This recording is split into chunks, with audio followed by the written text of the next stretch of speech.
Good evening, everybody, and welcome back to the Aviation RC2 podcast. My name is Joe. And I'm Matt. And today we are talking about... Remote ID. Oh, yeah?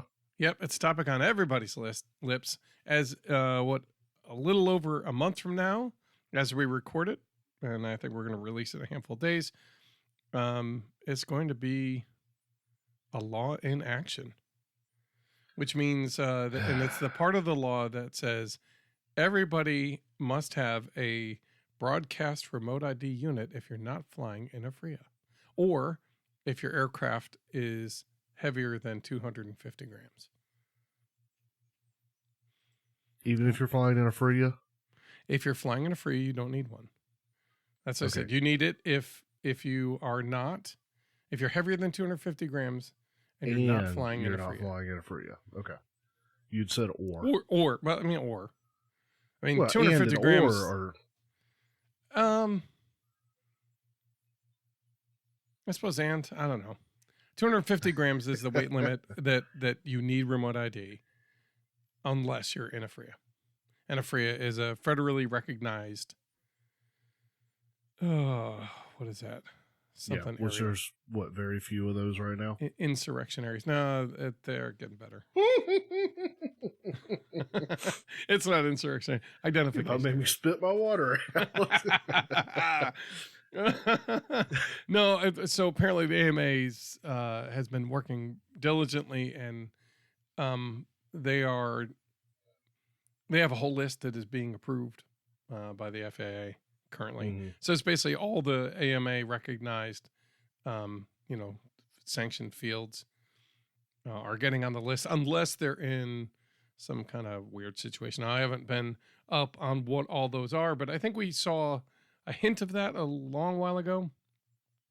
We kind of looked up on the map and I started to see that some of these flying fields had little blips on them to indicate that they were FRIAs, which is pretty cool. And if you're an AMA member, that's amazing. I don't know if FTCA is next on the list, or I don't know how that's going to work out. But there's only a handful of, and they've changed a bit of the language so that it's to allow for special events, but they're special events not sanctioned by the FAA, but I think sanctioned by the community-based organization. So that allows the AMA and the Flight Test Community Association jurisdiction to basically say, we're having an event. It's sanctioned. It'll go by these rules. And so thereby, it's part of it kind of pulls away from some of the stricter rules. Allows people to kind of fly as if it were a FRIA. So like a temporary FRIA, effectively. Now, I don't know all the details, so I'm going to say that part, we might cover it a little bit later. Right? That's not the gist of this. But what it is as we get close, everybody's wondering, how am I going to get my hands on one of these remote IDs? How many do I need? How much should I set aside? I mean, should I get a special bank account or a loan? Refinance my house. Right. To hawk my car. I don't know. But, I sell a couple planes. Who knows? Well, as I understand, with our part of the hobby, I guess if you're doing a hobby, you only have to have one for all your aircraft. Yeah, well, yeah, I was gonna kind of cover that. Yeah. So if you are a recreational pilot, which means that you are not making money off your operations and it is purely for recreational or education only, you only need one remote ID unit that you move from plane to plane to plane. And then that will identify you and the location of the plane you're flying. And then that's basically attached to your registration number, I guess. And you fill out the information, that you need when you set that up. I don't know exactly how to set one up because I don't have one. Not yet, at least. And if you are Part 107, you need one of these for every single unit that you fly. We have to be basically attached to each one. Now, you can redesignate them, as I understand it, and it's possible that that's where people who are going to, who do reviews and things like that are probably going to get around having to buy, a new remote ID unit with every single item that they have to review. They're going to basically have one unit they basically go in and probably reassign to a different craft. So we'll have to see how that works out. I mean, that's not something I think you and I are in the ballpark of. And honestly, if you're getting into this hobby or you've been here a while and it's all recreation, then that's really not something you're going to need to know.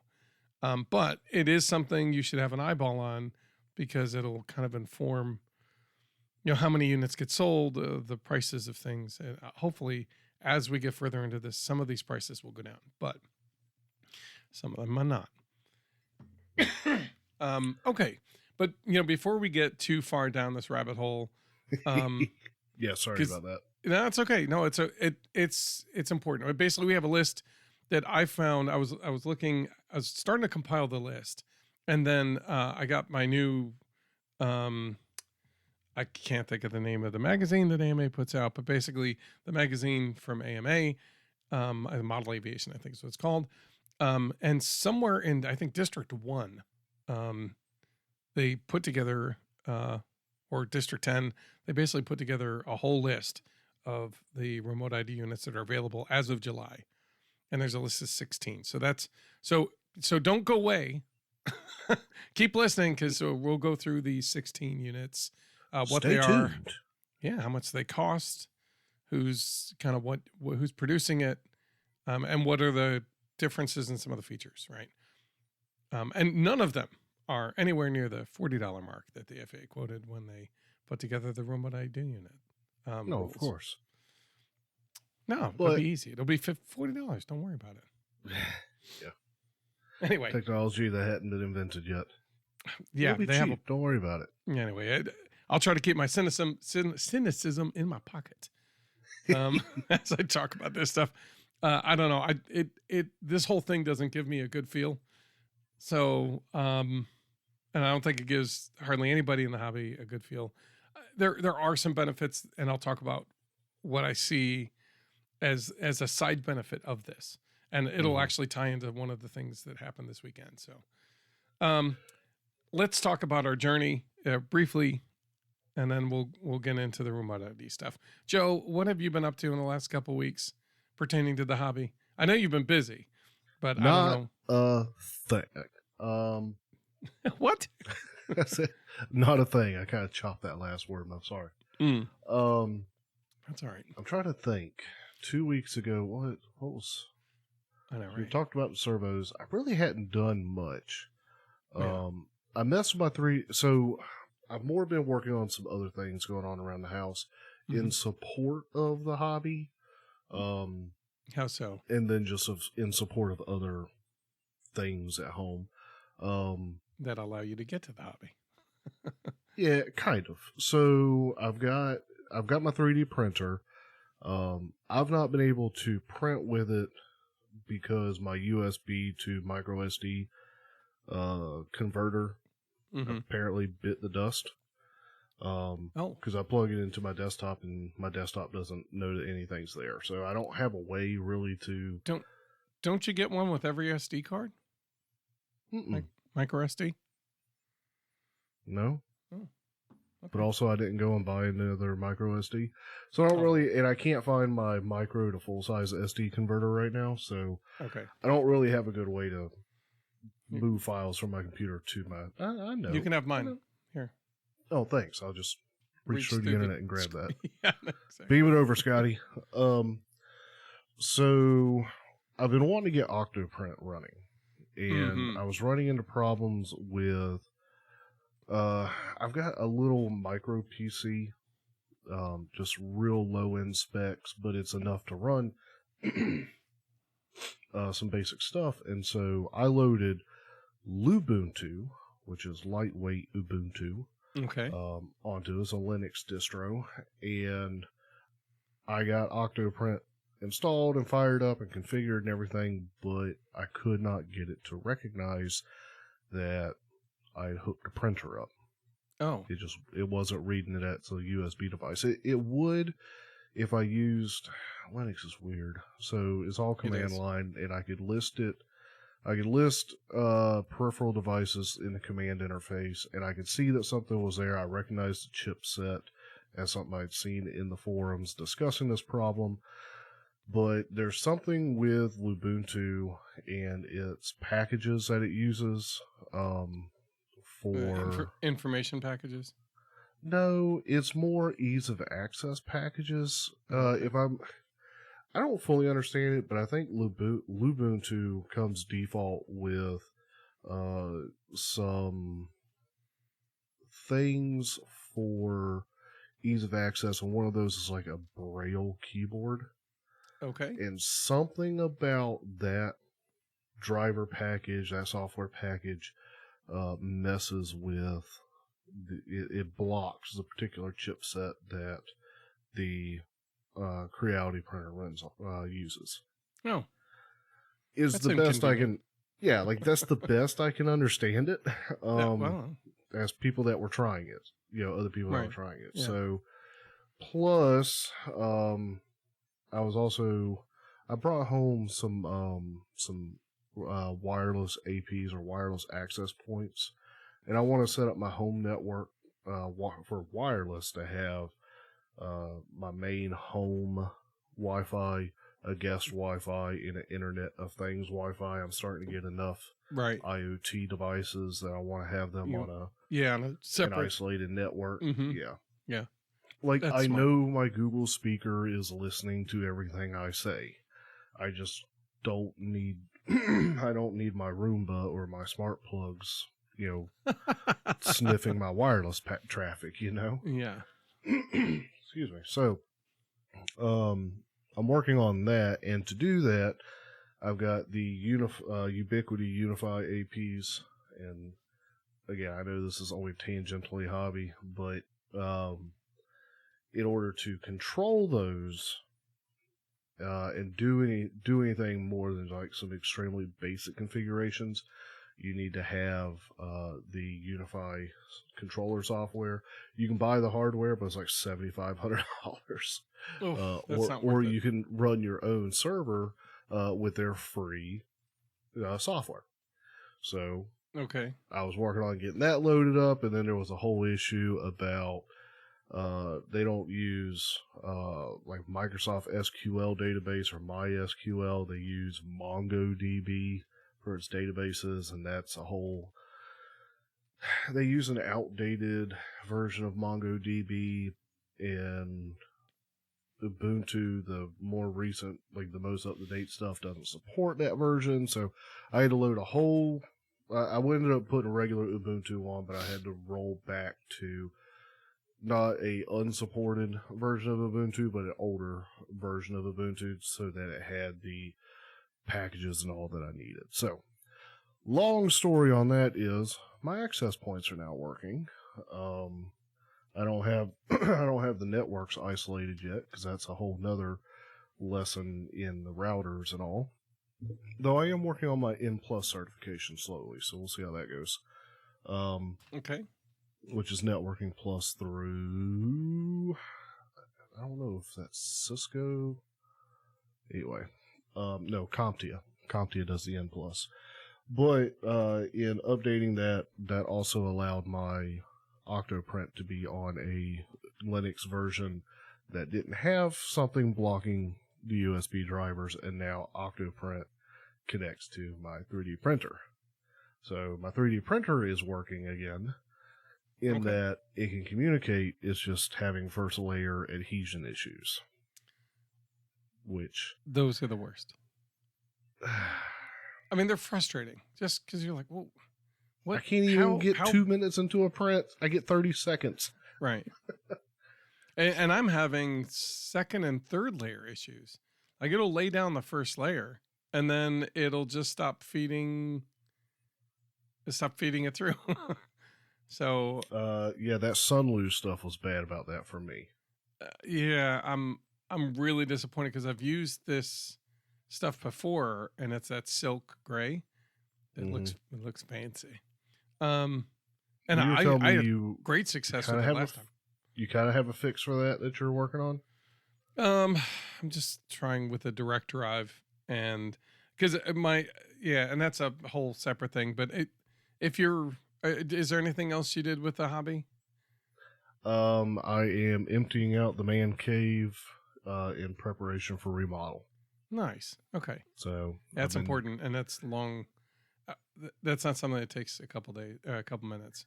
No, but it also needs to not take too long because currently all my planes and hobby stuff are strewn across my wife's office. Yeah, that'll get you moving fast. And that was perfect timing because she had just ordered in her office chair. Oh. After years of not using that room for office stuff, she decided I'm going to get a chair ordered in, and so now I'm going to use that office. And lo and behold, now my planes are in there. Oh, man. Well, if that's not going to get you a kick in the butt to get it done, I don't know what would. Oh, yeah. Well, that's all right. This won't be one that I can sit on. That said, the next couple episodes may be different sounding for me. I just haven't taken down my desk yet. It's one of the last things in this room to take down. And once I do, I don't know if I'm going to set my microphone, set this microphone up for use for recording, because I won't have my full setup. Okay. I'll have my desktop taken down and everything. So, yeah, well, we'll have to see. I mean, maybe you could just direct plug it into a laptop and. I mean, I could. I've done that. Okay. I've carried the setup out to the garage, but it's also summertime. Yeah. It's hot out there. August is not our friend. Anyway, well, good. Okay. Oh, so that was kind of on a whim. I almost forgot I ordered it, but I ordered a direct drive for my Creality Ender 3 Pro, and with the anticipation, I was really hoping I would get my goal is to get the needle cutter parts for a new needle cutter head printed, so that I can get that up and running and start running through some of the ideas I've got. Because the printing, I don't have a large scale plotter that I can readily use because I'm working from home now. So, but what I can do is take those same ideas and go direct to cut with the needle cutter if it only works. So I'm going to get it working is my pledge to myself. And to do that, all I had to do is print some parts. But unfortunately, my printer is having the problem we just discussed. And, but in anticipation of 3D printing lightweight PLA, one of the suggestions that I got from a lot of people, our guest, as well as some of the people in our Discord forums, recommend that if you're going to print lightweight PLA, to make sure, because there's a lot of, I'll call it flex in the material, compressive flex, to get high quality prints, it's best to do a direct drive. You have less flex, right? So you can control the conditions far better, right? So I was like, all right, well, and apparently while I was shopping and doing birthday shopping, I decided to throw that in the cart, and when I hit the go button, it was in there. Forgot about it. Yeah, I forgot about it completely. I didn't realize it was in the cart. And all of a sudden it comes up. I'm like, oh, look at that. And then I look at it and go, I have no idea how to install this thing. I mean, I do. I do, because I've put the ANET A8. It uses the same system. I just need to double check to make sure that we're not going to have a reverse polarity issue or anything like that that's going to cause an issue with the board, because that's the last thing I want to do. But basically, it's pretty straightforward. You disconnect the belt, you take the old head off, and you don't have to, you can leave the Bowden tube probably, and you basically disconnect that, and you can kind of cinch it up to the side, because it's not going to be in the way, but it's not going to be useful either. And then you put this new head on, and and then hook up the wires. So disconnect the old ones, hook up the new ones in its place, and it should print pretty much. It prints the same way. It just the stepper motor that pushes the filament through is moved directly onto the head, so you have more mass moving left and right. It creates more vibrations. But if you have a solid machine that doesn't have any wiggle, and it's sitting on a solid surface that isn't going to shift, like a lightweight table is going to kind of rock a little bit. But if you have something that weighs a lot of people recommend putting your printer on like a 12 by 12 concrete patio block. One of those little slate looking blocks. Yeah. The mass in it will stop vibrations translating. It'll dampen it a lot, so it'll print a lot better. So that's one of the recommendations, and I've done that actually, and with the one printer, and it actually did help a lot. So anyway, so that's there, but it's I had other projects I was eager to get into. They were the birthday project, so that was not on my list of to-dos this week or last. So I'm going to get to it. It came in this past week, so I'm going to get to it next week, and so maybe we'll have success and a lot of other interesting things to talk about next time with regards to that kind of stuff. But as it was my birthday week and I ordered a couple things, the Radiolink Prime Day had the Radiolink A560, which is like a acrobatic plane with gyro assist. It has like a hang from the prop mode that once you put it in there, it'll literally just hang from the prop. It was pretty cool. That's nice. Yeah. Do it itself. What was that? It'll do it itself. It sort of. I have a little video of that. That was the first flight. I was like, if everybody said it's going to be easy, I'm going to see how easy this really is. And it's not that easy. It took me about 8 or so attempts to get a couple, like 5 seconds of hover. But I did find success, and I haven't brought it out to the field to give it just a general fly. But it's a 3D flyer, so it's basically 2 plates at 90 degrees from each other. And it's set up to do, ridiculous things, much like some of our favorite Discorders like to do, like Oliver. So it's the idea is that it's kind of a trainer plane. It's not your first one, but it might be your first acrobatic plane. Right. So I picked that up knowing that was kind of the direction I wanted to go. I also have the one that Oliver recommended, so that'll be on my build plate for next couple weeks. I built the Carbon Falcon. That's been in a tube that I brought to Flight Fest and back. Hey, let's rewind for a second on that. I recognize that it's I guess, ready to fly kit. Yeah, it's a very small assembly, and it has all the parts, including a transmitter. Right, and so electronics. It looks like kind of batteries are those. They're 1,002 cells, I think. Okay. They're small. They're really small. I'm looking at that price tag. Yeah. They have like it seems excessive for what it is. Yeah, well, they have $50 off on Prime Day. Well, sure, still right. $170. It's still a heck of a lot less than it was. The other planes are 100. There's no assist, and I'm likely to crash it a lot and break it. This, I'm hoping it'll be a lot less. I mean, let's hear what it. There's a lot of hype around it. Not a lot of hype, but it seems based on the advertisements that it's like, oh, it'll be easy, it'll be great. You'll learn so much, it'll be quick. You're gonna have a great time. And so I'm curious to see how well it lives up to. And you know me, my track record is fantastic. So, anyway, so I got that together. It went together super quick, and I gave it a bunch of tests to figure out how to do the hovering thing out in the back, and I managed to have a little bit of success. So there's definitely a lot of fun to give it a try. It's really durable. The landing gear gave more bounces than anything.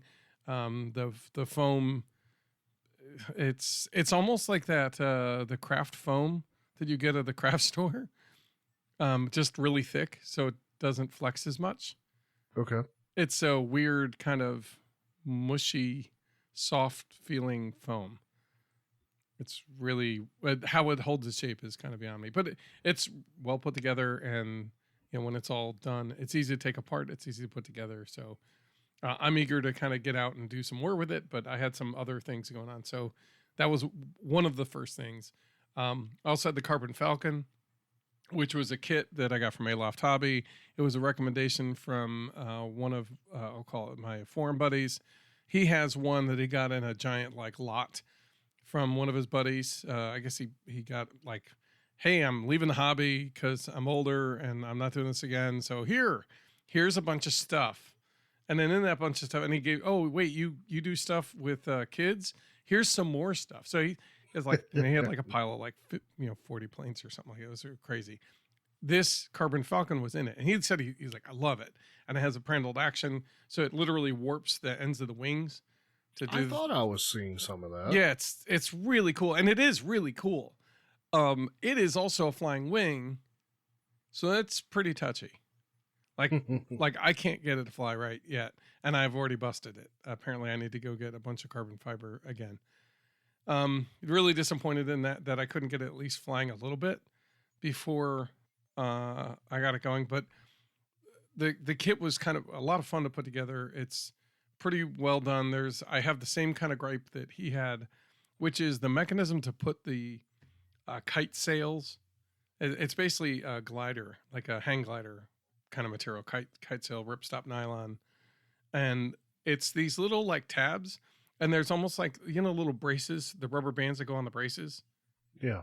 It's basically a bunch of those. And that's how you attach it to the carbon fiber frame. Okay. Which is really finicky. And all the stuff is 3D printed connectors, which is really cool. And they're well done. They're well printed. I thought that they would start falling apart, and they've held up to some of it's TPU and flexible, and some of it is solid. And it, again, it does a really good job. So I'm pleased with the kit in general, other than it being really difficult to get into the air successfully. And now, admittedly, I took the first attempt out there. I forgot to look at throw setups. So the second time I went out and I read the rules, and I went out and I kind of adjusted it, and I came really close, but not before I ended up basically going way up in the air, doing a hard loop and trying to pull out of it, and instead just let it go straight into the ground. And that kind of busted nice the. one. I think the tubes were already a little damaged, and they definitely cracked in half. So I need to find a way to replace those. I got the buddy box working. I took my 4-in-1 exterior module. So I updated my TS, my OpenTX Jumper T16. I updated that to the latest OpenTX setup. And then, which was cool. I was like, okay, good. I learned how to do that. That's really pretty easy. You update the firmware, you do the thing. And then I went, Amy wanted to fly, and I wanted to have a buddy box this time, right? So I'm like, well, I've got a 4-in-1 module. It's really easy. The 4-in-1 module will connect to yours. It'll act like a receiver, pass that through to mine, which will connect to your plane, and then we'll have a good time, right? And then I put in the buddy box or that 4-in-1 module in the back, which is the one that came with the T16 originally. And it needed to be updated. And I didn't know how to do that. I was like, oh no. So in short order, I took a moment and figured out how to do that, got that working. I found success with that, which was great. It's something I wanted to do to have ready for when my kids come home anyway. So I was really excited to have it ready. That worked well. It didn't work well enough to save Amy's plane, but we can get to that in a second. Yeah, I'm trying to. I also updated. I have a couple ELRS 2.4 gigahertz modules.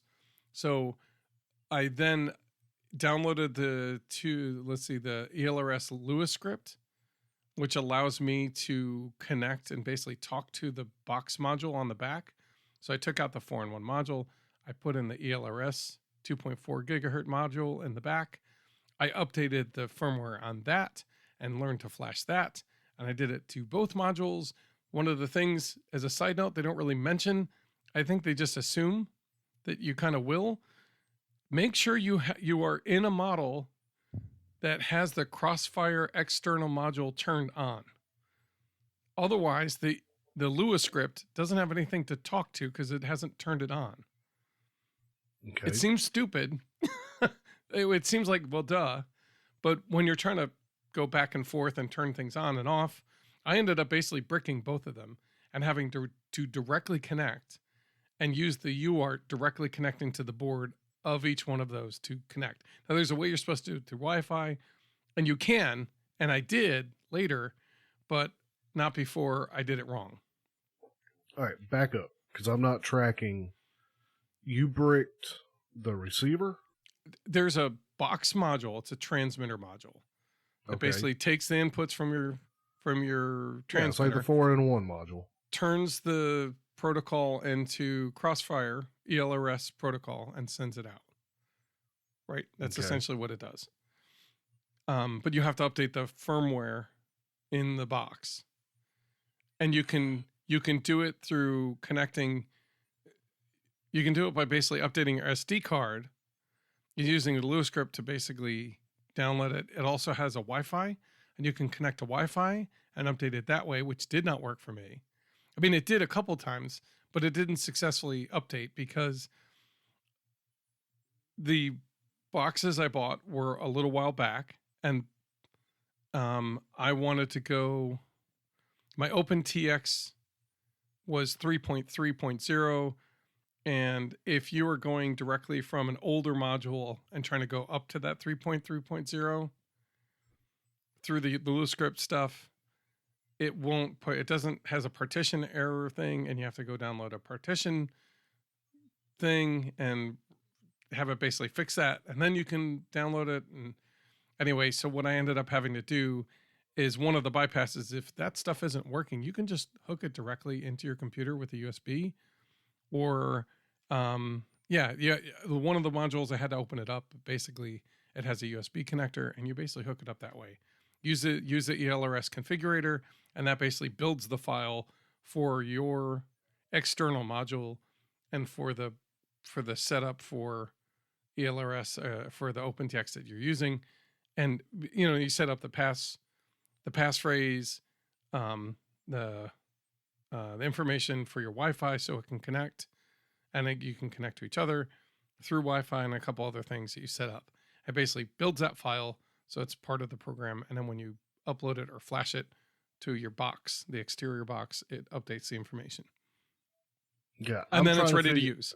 Then you can basically connect to a Wi-Fi receiver or an ELRS receiver module, and then there's a different way you basically use the module to flash the firmware to an updated firmware that's matching, because you have to have the ELRS, like if it's 3.0 or 3.3, the receiver module has to have at least 3.0 or higher, right? If you have version 2 on your ELRS exterior module on the box, the receiver has to have a 2 point something, and then they'll talk. Okay.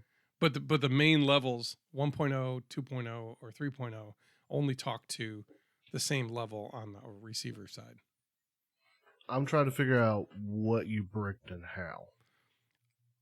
As I was trying to update the ELRS transmitter module that clips into the back, I was doing it through Wi-Fi, and you basically build the thing, you connect it to Wi-Fi, the Wi-Fi recognizes it, and it says, and you go to a special web page, 10.0.0.1, and it brings up a page and says, hey, we see each other. This is the module you've got. You want to upload, here, pick the file you want to upload and hit go, and we'll send it to the transmitter box, and it will update the firmware. And you hit it, and it says, oh, I don't know how to do that. That didn't work. And then basically, I thought it was hanging up, and it might have been continuing. It took a while. I waited a while. And then I guess I either powered it down or whatever. And because I stopped it somewhere in the middle of writing firmware, it then didn't know how to even talk to it. So I couldn't use the Wi-Fi anymore because the program didn't have all the right stuff to be able to talk Wi-Fi. But when I plugged in directly to the USB, it says, hey, you want to put this stuff over there? Cool, do it. And you just send it. Okay. So the good news is you corrupted it, not absolutely bricked it. Yeah, exactly. I mean, they call it bricking if you look at the videos and stuff. So, but you're right. It's not a brick the way you like. That's basically screwing up the whole board. Yeah. You can't use it, period. And that's what I was worried that I had done. But I managed to get both of them working, which is awesome.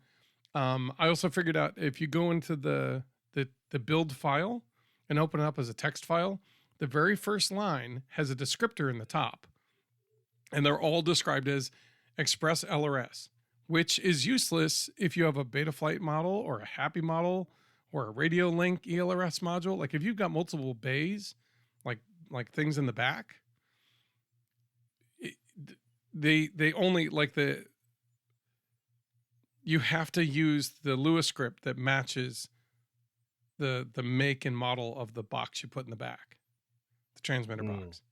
So if you have a Happy Model version of ELRS, you can only load the Lua script that goes to the Happy Model. So you have to change the label. So in the very top line, if you open it up as a text file using like Notepad, you can change Express LRS and put like a dash HM, or like I did HM or beta FPV, so BFPV. And then in my Lua script list, it uses that top label as the label that you select. So that way you know which ELRS module your script you're using. Okay. So when I have the Betaflight ELRS module transmitter box in the back, I go to my Lua script and pick the Express LRS dash, BFPV. And that's the one that goes with that. If I pick the other one, it won't know how to talk to it because it's a different make. Right. Okay. So again, it's a lot of complexity. What you're saying is the issue is all the Lua scripts just say Express LRS. Exactly. You're when you saying build it, go in and edit it so that it says Express LRS dash the model that you're using if you're using right. That way you can grab the right one when you plug in that box in the back. So if you have more than one module, I guess most people just have one. I don't know. I don't know that I believe that, really.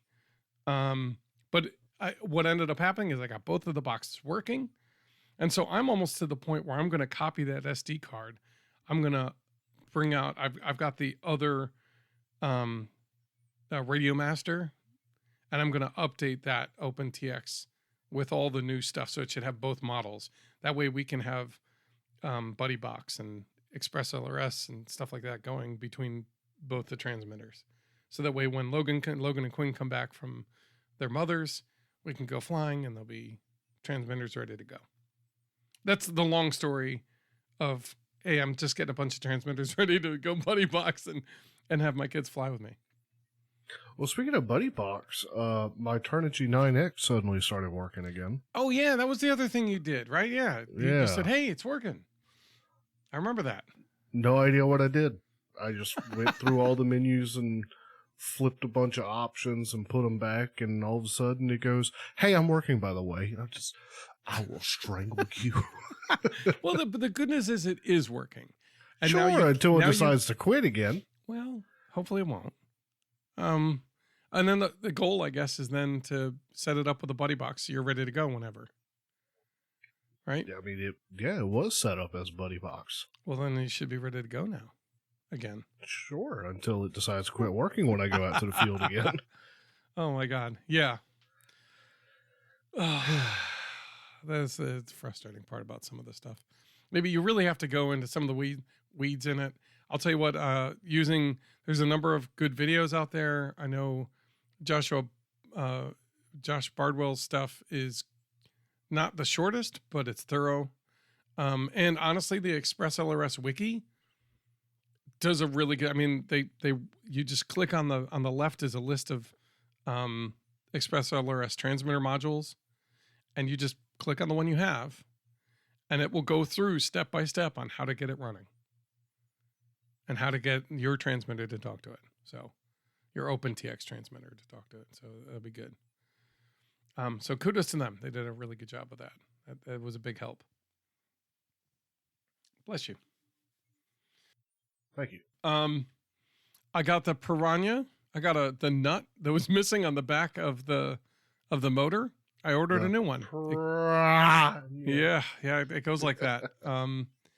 And it went like that today. I got it going, got the batteries, ended up picking a couple extra batteries up from, because I got a sweet deal on it, which was wonderful. And I also double checked on how to get launch assist working, and that was just, it worked every time I tried it. So I was not having issues with that, which is great. And I went out there today, and the only thing I had in there was an S-Bus through my old RadioLink transmitter, which again, I've never really had any issues with. I've flown it a couple times with the Piranha, and it's working out great. For whatever reason, I could not get the S bus that goes with the FlySky IA, was it I6B or I6A or whatever the little modules that we have. I could not get the S bus to talk to the Aura board in the Piranha. So I could not connect it up with my OpenTX system. Okay. Which was disappointing. So I had to go and revert back to the one that was in there, which was the S bus that was through RadioLink. It's a little tiny square, works great theoretically. Mm-hmm. I threw it in the air and it flew pretty good. It was doing some weird things, and I don't know how much of that was the Aura board. It generally did pretty good. Everything was going, again, it was going fast, and I was, kind of getting a feel for it again, seeing if like maybe there was some sort of trim issues, or maybe I didn't double check the CG, but it seemed to be flying fine. And then all of a sudden, the motor stops. Transmitter conversation stops. And it is going slowly, like a slightly negative elevation. It looked perfectly level. Like the Aura board did its thing and leveled everything out right before. Right. And it just went like a missile straight to the houses at the very front of the development, because that's where I was. I was coming around the front of the entrance road. And it's just going like a missile, and I can't do anything about it. And then I get contact back, and all of a sudden I start, because I'm using the extremes trying to see if I can get a slight reaction or something. And boy, do I. And it starts to basically roll at a super fast rate, and I'm trying to get out of that, but it's not. Well, it's not fully responding, and it darts into the ground on the front lawn right next to the road in the houses at the very front. And it busts the balsa tray. It messes up the center foam section. It pops off the top two pieces of foam that are the cover. Everything else works great though. It literally I could have put it back in the air if the fuselage was okay. But I don't know what the heck. Some repair work on that. I think I'm just gonna order a new center section, see how much that costs. Actually, I should probably check on that a little later. But it was really disappointing because I really like that plane. Everything else was working great on it. So that may be the end of the Piranha. I'm not sure, because if it is, I'm definitely taking all the systems out of that and building a whole new plane and seeing what I can do with it. Not as a Piranha, but as something different. So we'll see. Hopefully I can kind of get it working again. I really like that plane. I want to do more with it. I got the Vampire together. And this was the let's get it done. I took all the pieces to the Vampire and said, today's the day. I'm going to get it done. And I put it together, and I put battery in it. I balanced it, and everything works great. The canopy looks wonderful, and I flew it. I'm trying to remember when I was out of the field, everything. Oh, I know what it was. I thought I had mounted the ESC. I put double stick tape. I put the Velcro on the thing. I tacked it onto the foam. It felt pretty solid. And I went to hand launch. And when I hand launched, I heard a thud. I'm like, okay, that's not good. Right. But everything else was going pretty well. So I flew it around, and things, again, the Vampire flies great, by the way.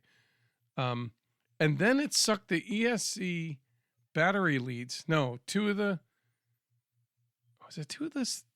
I think it was the battery leads in through the EDF slowly so as not to bust the EDF. EDF was hauling fine, but it slowly but surely ate through both of those motor wires to the point where there was no power to the motor. Huh. Actually, no, it must have been on the motor wire set.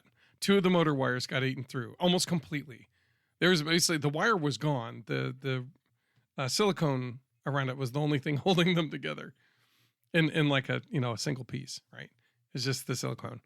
But it stopped the motor completely. But I still had power. And so I was able to bring it softly into the beans. And the good news is it flies really good. So I was able to resolder those back on and get it out to a different field. So then I went to the park. We happened to be over at the ball field. Did you know what's in a ball field? Lots of poles. Balls? Okay. Lots of poles, some tall pine trees, a lot of like short bushy trees. You know what bushy trees do? They obstruct your vision a lot. Yeah. So so I launched it, and there's like a vector that I could kind of go straight out and over top of the main section of the, like there's a football field next to it and like a pavilion area where people would sit and listen to music or something, right? There's a big kind of open space. And needless to say, the Vampire doesn't go slow. It goes fast. And it really doesn't have, it does slow down, but it really likes to go fast. So I was flying it way up high so I could see it as I zoomed it around. But as I was coming in, I thought I was lining it up, and I thought, oh no, I think this is going straight for the light pole. So I kind of did evasive maneuvers, and it's a bank and yank, so there's no rudder to kind of shift that. And I kind of doinked it into the ground. That's the second time I landed the first time. Everything looked good. Everything went well. And so I gave it another go, and it flew around for a lot longer. Amy's got some footage that I'm going to use, and I'm going to put up in a little while when she shares it with me. I think she already has, but I haven't pulled it down. But it flew really well. I really like the bird. But when it landed, because I doinked it, it's kind of scuffed up the nose, and it busted one of the joints on the boom. So I'm going to have to do some re-gluing. But that was really cool. It was actually neat to be able to get it all together and fly in one piece. It's got plenty of power. I'm really excited about it. Mm. And with that, I also brought out Tony the Explorer again, because I'm like, I got to figure out what's wrong with this. This is the kind of like shut up or get out kind of, say your piece or get out kind of deal. And I love Tony because I love how it looks. But I remember it never really flew terribly well. Like it did, right. And then something happened, like maybe a bad landing, and that doesn't really fly so good. And I'm trying to figure out why. And when I launched it, it flew pretty good, but I had to do almost full up elevator. I had like, a quarter of the way down or halfway down the stick was my neutral point, and it was flying not strong. It was like it was a weak flyer, which really stinks. So I think I'm gonna, I'm going to do some things that I might replace the motor. And I think if I replace the motor for something a little bit faster, the prop will give the proper thrust. And I think I might also change the angle of the elevator just a little bit. I think that might help a lot. I know what it was. I was going to change the angle of incident on the wing. I was going to put a little like pencil or something in the front and lift the front edge up a couple degrees. I think that'll make a big difference. Let's see. Printer. I flew the Aero 6S. Basically an FT Aero. I put 2 3-cell batteries in it and had one of those little quadcopter motors that runs on 6S, and it runs like stink. I flew it, and it flew, and it was on my birthday. And it flew straight out, and it went fast because that's what it's supposed to do. And it also was really hazy that day. And the top of the Aero looks kind of grayish when all the colors kind of blend. And it matches. Where this is going. Exactly. Yeah. It matches exactly the haze that was going in the sky that day.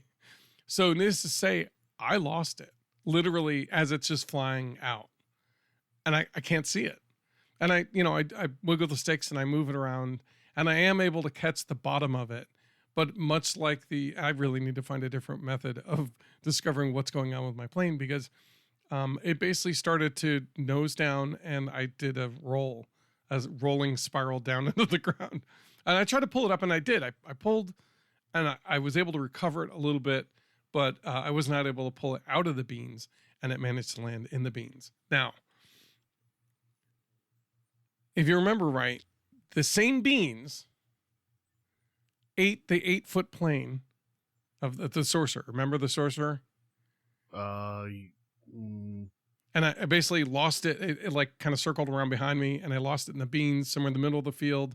And it was, chest high or so, which is what Okay. it is now in the fields. This is about a year ago. The Sorcerer is an 8-foot wingspan plane, 8 by 1 foot, and it landed in the beans, pretty gentle, and it sucked that plane completely up. I could not find it. I used FPV. I did loops and circles and whatever. I tried everything I knew how. I combed the beans for a while, couldn't find it. So fast forward to now, where the arrow goes out into the beans, and we're talking out. This is out to the stanchion in the middle of the field where the thing does the circle and waters the crops. It's out that far, if not further. Oof.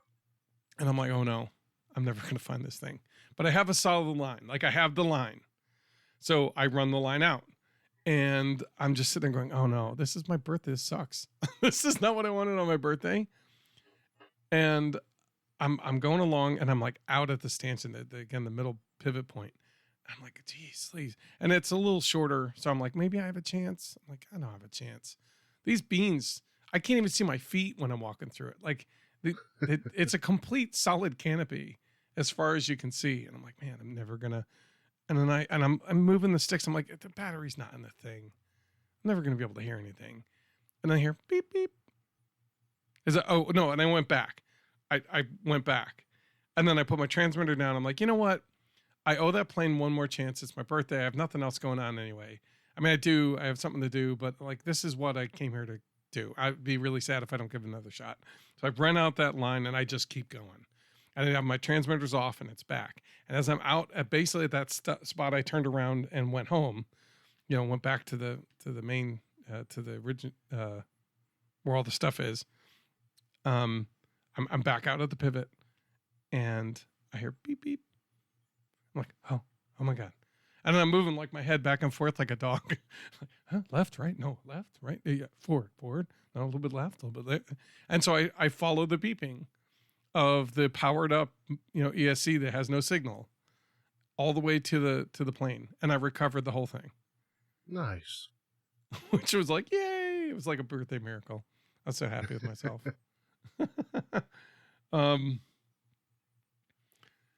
And then I think the last part I'll call of the birthday extravaganza, I was watching a video, and don't do this. Don't have a credit card in hand while watching a video about fun things. I ordered a Flywoo Firefly V2, and the comment that Josh Bardwell had on that was, I love these little things. It's like opening up a Matchbox. They're tiny. They're basically the size of a tiny whoop, basically. A little bit bigger, but not much. And it's like 1102 brushed motors. They're about the same size props, but it has power enough to be outside and be able to fly pretty well. And that's what I liked about it. Like, it's small enough where you could probably do it inside. But most importantly, that you could go outside with it and have fun. And there's a couple other, and it flies on a 1S battery. I was like, cool. You know what? I'm going to do it. And so I ordered it, and I ordered the batteries. What I didn't order was the charger for they have a new connector now that looks like a XT30, but really tiny. I think it's called a BT2 or something. I guess it has 2 amps that allows to go through the battery. But so I bought it, and they finally all came together today.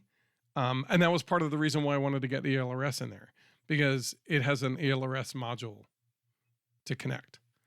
So I'm like, well, I've got the boxes. It's time to get this done. So I finally connected that, got that set up. I connected to the little quadcopter. I got the batteries, finally got the charger in, so I was able to charge all the batteries. So today I went through 4 different batteries and basically did loops around my house, circuits around my house. Nice. And got it caught in bushes and trees and grass. If it gets caught in the grass, it's not coming out of the grass. It just kind of sits there. Because it's not big enough. Like a 5-inch quad kind of sits on top of the grass, right? And the motors are powerful enough, but this little guy doesn't. It isn't powerful enough. But I was able to recover it every time, and I was able to recover all the props when they spun off. When I did try to get it out of the grass, it would basically spin out the prop. So that's the one I'll call it a gripe of mine about it, is that the props don't really kind of stay on. They just kind of, if it's down and you spin up the motor, it'll probably spin off the prop. And then when you're doing that FPV, you really can't see exactly where it is. So you can't tell if you can, flip over or not. But there's a couple times I recovered it, and I had a lot of fun doing circuits around the house. The FPV in the backyard, which is I was doing it out of the back porch, was awesome. Like as it zipped past, it was great. And then it would go around the house, which is made of a lead box, I'm pretty sure. And so the signal got a little iffy, but I was able to go around the house just fine. So I'm looking forward to going out front and doing something similar and seeing what kind of reception I get there. And I want to fly it down the street and stuff like that. And it's like not even 100 grams soaking wet. So it does not fall in to remote ID. There you go. Otherwise it was a lot of fun to be able to fly that and get that solid. My goal is to be able to fly quadcopters well and to be able to confidently fly them. Right now, I just stuck to Horizon mode today. So I wasn't doing anything fancy. I'm not passing any judgment. It's still pretty hard because first thing you got to do is master the throttle management so that you can keep at a fairly steady elevation. Mm-hmm. And it's easy to have that go wrong pretty quick. Yeah. And I think the last thing was part of the things we did in the hobby was we started. I basically ended right after we finished the last podcast. And we just started talking about the Flight Fest 24 ideas, which is like the disc shooter stuff. And my brain started going crazy on that. But there were a lot of other ideas that kind of came up. There's one of the, one suggestion was to do like a tailspin theme and basically have the big thing that we build being the Iron Vulture, which is basically the big blimp thing. And then it has aircraft carrier on the top. So like planes land in it and they come out the front. Like the beak opens and comes out the front. So similar theme, man. But it's themed with tailspin, I guess. So, what? I don't even know how we'd approach one of those projects. Oh, I got ideas. That one would probably be mostly helium balloon. You know what I mean? And then a bunch of other things going on. There'd be vertical props. They'd basically be in full hover mode. And then there'll be a couple pusher props. And so it's kind of be pushing around real slow like a blimp. And then the other ones would just assist in keeping it in the air. That's all. I don't know. We'll have to see about that one. That one's kind of on the far-fetched end. Another one had to do with basically create a bunch of flying circles and do some sort of Olympic-themed stuff because the Olympics will be going on at that same time. I don't know. That didn't get fleshed out too much, but it's an idea. And I'm curious to see if somebody has ideas on how that might turn into a flying extravaganza. I don't know, maybe like a pole vaulter with wings. A what? Pole vaulter. Oh, okay. I don't know. Just thinking. Another one was Under the Sea. It basically, those there's profile fish. They're basically little, two boards, one horizontal, one vertical. And they're big profile, and they look like fish. I don't, but I can imagine. Look up Nemo RC plane, and you'll see. Or is it Mimo? I think officially Hobby King called it something different. It's not Dory because they can't call it Dory. It's like Donnie or something. I don't know. But anyway, they've got Dory and Nemo. And Nemo costs $10 more because it's more popular, I guess. But we could do stuff like that. That's easy to do on a foam board and have a ton of those. But then there's, of course, something a little bit more complex. We could get a bunch of sharks. We could make a big floaty thing that looks like a whale. And that's where planes would land on it. So I don't know. There's a flying sea turtle we saw 2 years ago. We could create a couple of those. And then another one would be like a big helium balloon that acts like a sea, jellyfish.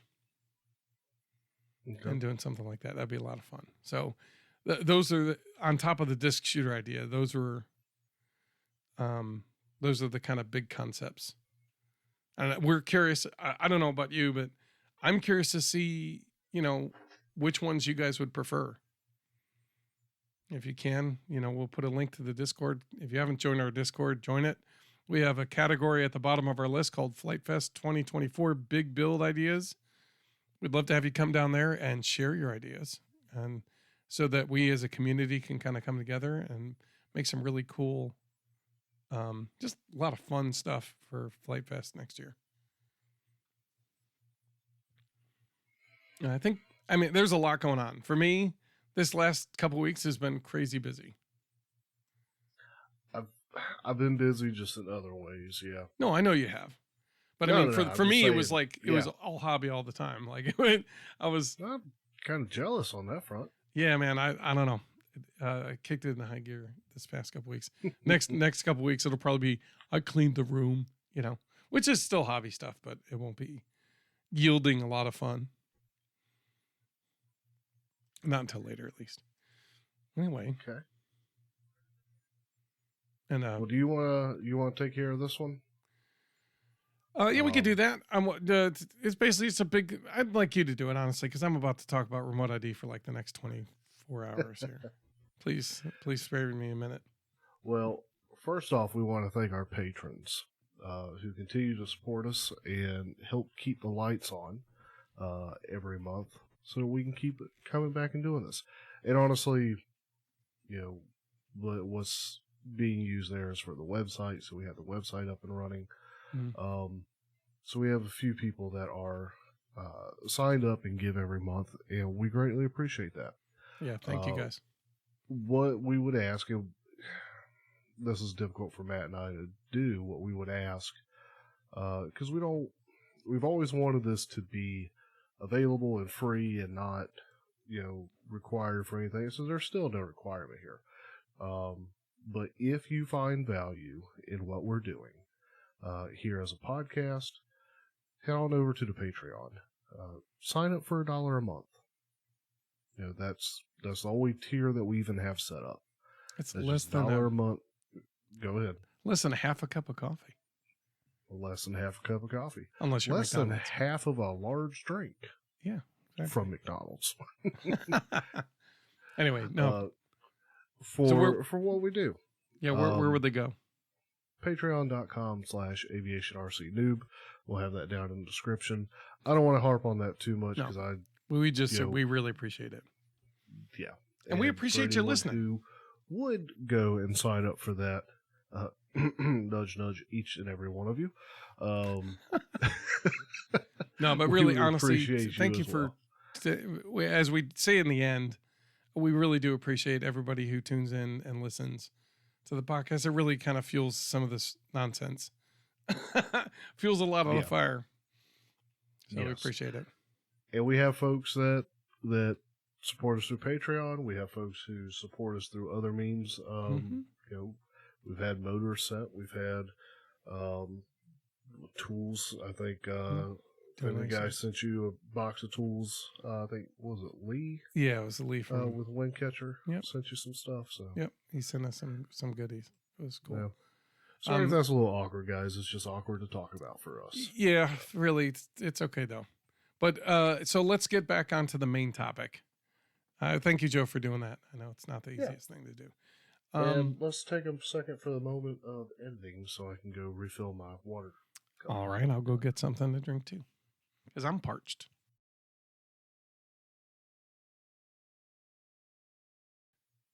All right, we're back at Remote ID. Okay. Yeah, not my favorite topic. No, it's not the best topic, but I mean, it's what it's gonna be. It's just what it is. I think we just kind of have to. $50 one. Not really. You're going to tell me why that's not a good I will. I will tell you all about it. All right. So strap in, folks. Here we go. Yeah, and there's a couple other units in there that I've seen that were $39 or $49 or whatever. But yeah, you'll see why in just a minute. But let's talk about why remote ID is such a hot topic right now. So the FAA did their was it notification of what is it? NPRM, Notice of Proposed Rulemaking, right? They did that a while back. We talked about it at the very beginning of the whole podcast.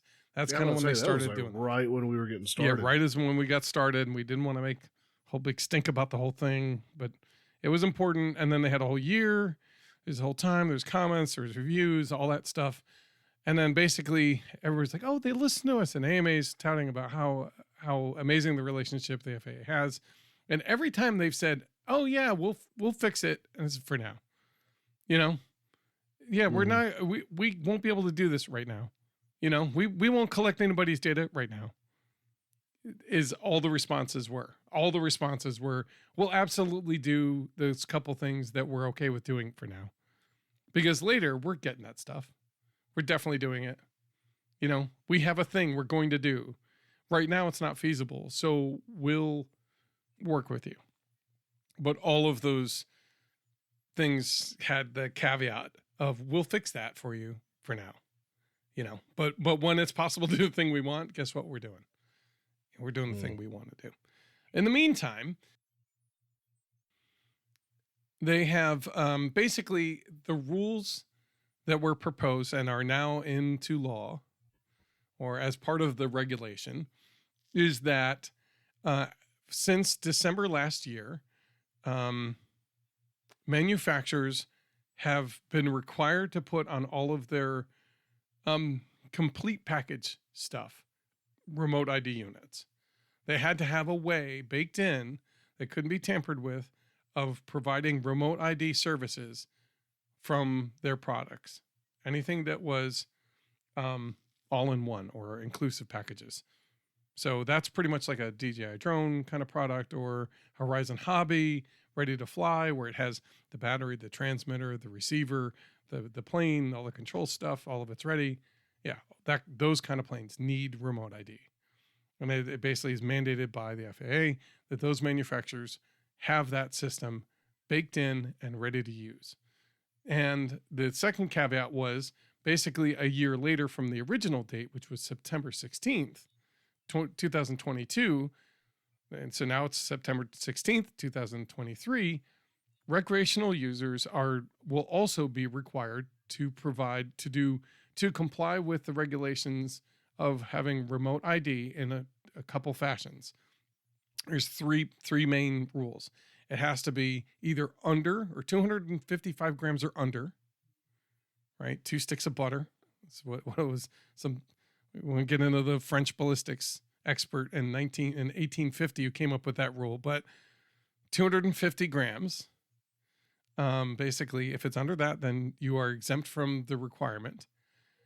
It could also, if you fly in a federally recognized identification area, which are basically static locations that provide a proximity.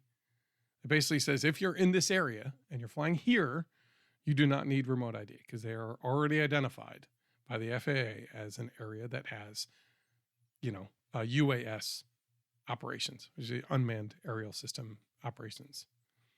Okay, or SUAS. I can't remember. They went back and forth on what they called it over the regulation period. So, and then the last one was, if you cannot be in a FRIA or under 250 grams, you must provide a remote identification unit, which basically is a module. And the requirement is that the module basically transmits a set of information that provides the information of where the craft is and its information of like where it is in space, as well as the location of the transmitting unit. So basically where the controller is and information about who that controller is. So their name and their, I believe their home address. I'm not sure if the home address is associated with it, but definitely where they are currently standing during the operations. And those things basically need to be transmitted out to a certain distance, and they'd have to use a Bluetooth method, I believe, is part of how the regulations got finalized, at least for these rules. And then that was one of those for now. What they want to do is cellular systems, and but they basically settled for broadcast units. But they wanted everybody to basically connect everything to a cell system and have it transmitted everywhere, so they can just collect the data all the time. But because it's not possible in a lot of the G-class airspaces in the middle of America, where there's not cell coverage really, they had to settle for having Bluetooth and transmitting capacity, basically a broadcast unit. And so one of the states, one of the requirements of that says, so on September 16th, recreational flyers will have to affix an FAA-approved remote ID unit in their model aircraft to fly at other and places that are not FRIA sites. To aid flyers who may want to purchase the module, we'll put a link to this. There's a PDF here, and it has a whole list. And this is provided, one of the districts in the AMA put this document together, and I'll call it a semi-live document that they'll be updating it as they find more remote ID units. It's basically their way to kind of help people comply with the regulations, right? So there'll be a list of declaration of compliance web pages for the different modules. The report that I'm going to kind of review. Again, I was putting this together, and then somebody had already done a far more thorough job than I would have for you guys. So I think this is a boon for everybody. It allows, let's see, everybody to kind of, the chart allows you to kind of go through all the different remote ID units that are available and kind of see what and why. All modules listed on there have met or exceeded the FAA's, Section 89, Part 320 minimum performance requirements, including ASTM F3411-22A standards, which it's basically saying that today's GPS or GNSS receiver module chips, they achieve horizontal positional accuracy between 5 or 10 feet, depending on the unit, and a vertical accuracy of 16 feet or less 95% of the time, which exceeds the FAA's horizontal accuracy requirements of 100 feet and vertical accuracy of 150 feet 95% of the time, which I had no idea that was the requirement. That's the FAA's requirement. You have to be somewhere within 100 feet horizontally or 150 feet vertically. Which that's not very accurate. Not very accurate at all. I'm wondering if they had like an ADS-B, like the full-scale units use, and maybe they were using something like that may be less accurate, because for planes, that's, you just need to be sort of close at right. Those speeds. As long as you can kind of see, you know at least where to look. Anyway, one of the things you'll notice in the list, and I may not go through all the things, but basically, there's a lot of price variation. There's a range from anywhere between $50 to $305, and you'll see that it seems like pretty general tiers. Like there's very cheap, there's like one or two $50 to $100 modules. Then they go to like $125 to $150, and then it's like $250 to $300. No, there's $250 to $300, and so what you'll notice is with each one of those, you're gaining something from that. One of them is positional accuracy. Another one is weight savings, and some of that has to do with if it has a battery on board or not. Right. So if it has a battery, if it's a self-contained unit, you just basically keep it charged and it'll work for certain. And also, how long do you want it to stay charged? Right. How much do you want it to transmit? You're also looking at like Bluetooth 4.0 versus 5.0. 5.0 uses a lot less juice to do the same thing that 4.0 does. It's a different kind of. So those things kind of contribute to the form factor, to the weight, to the pricing specifically. And what I find interesting is that they indicate in this thing, they indicate the battery life, which is pretty good to know. But that if you were to purchase the Bluetooth chip, how much that chip that they use costs. And then the GPS chip and how much that chip costs. And they got those prices from, I think they got it from GitHub, not GitHub. Shoot, I'm not gonna be able to find it because I'm looking for it. Right, DigiKey. Right. DigiKey, which is basically like a generic, very specific like retailer of electronic parts. So if you're to buy a bunch from them, this is what you get, and these are the prices.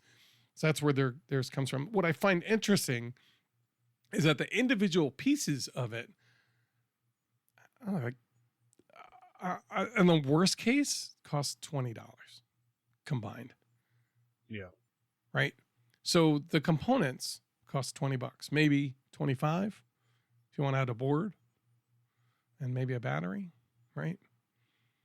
But what they're charging is $300 or $100. And I know why that is. I mean, there's a lot of programming that goes into that. There's a lot of R&D. Nobody sold a unit yet, or not too many, Like they're not producing in mass yet, or they're getting geared up to, but nobody really knows exactly what kind of market it really is. So yeah, and so on the front end, they want to be sure that they can recoup. Yeah, recoup all the time and energy they've spent getting it ready for market. And what I also find interesting is that they also list not only the name of the company and the module, but they indicate where they're at. So if you want to be, hey, I want to buy from the US, or I want to buy from whatever country you're in, Czech Republic tends to be a big one. There's a couple other European markets. We'll get into that. But it's in there.